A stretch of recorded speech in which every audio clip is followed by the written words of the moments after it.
The Marquis de Sade was actually a really smart guy, and he said, if there is no God, then of course everything is permitted and we can use other people for our pleasure, the beginning of sadism. He was thinking about how every form of perversion should be permitted, and therefore the French Revolution should liberate us from any belief in sin in the Catholic Church, and power and pleasure would become part of everyone's field of activity. And strangely enough, this kind of logic is part of the logic of the counterculture, where it believed that it had invented new forms of sexual relation designed to tread the edges of what was humanly permissible. The most extreme forms of academic sexual identities say that, we can be transhuman, we're not human. There are different combinations of human machine, human animal, etc., etc. But during the 60s and 70s, sexual liberation, I think, became a question of another professional managerial class managed, rationalized set of activities where the PMC believed that you could read books and then have the best sex ever. And that fulfillment, sexual fulfillment, as it comes from the Enlightenment, comes from this kind of sexual liberation. The fact of the matter is that working class people, normal people, what people on the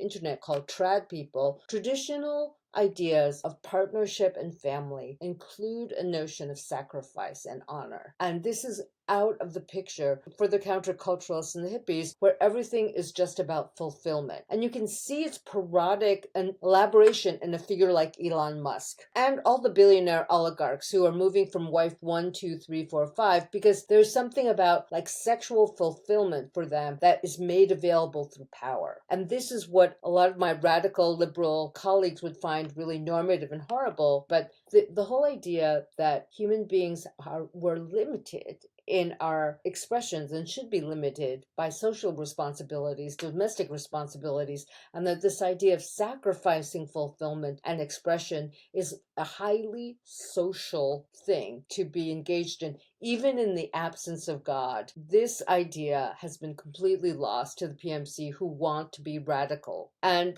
I really feel like their ancestor is the Marquis de Sade.